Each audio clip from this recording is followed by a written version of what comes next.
கமிட்மெண்ட்டை வந்து கரெக்டா ஃபிக்ஸ் பண்ணணும்.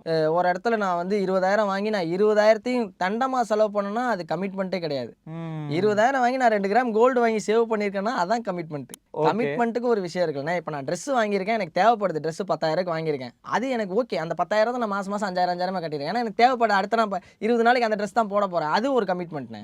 இப்ப நான் இப்ப என்னன்னா மாசம் ஆனா எல்லாமே தெரியும். வாடகை, கரண்ட் பில்லு, கேஸ், மளிகை ஜாமான் எல்லாம் நமக்கு வேணும் தேவைப்படுது.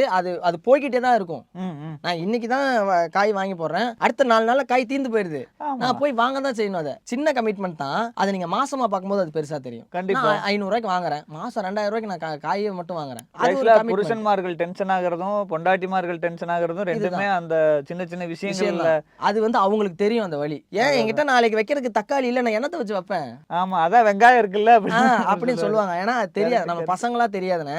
யாருமே இல்ல நம்ம மட்டும் தனியா இருக்கோம். அம்மா மட்டும் தான் இருக்காங்கன்னா,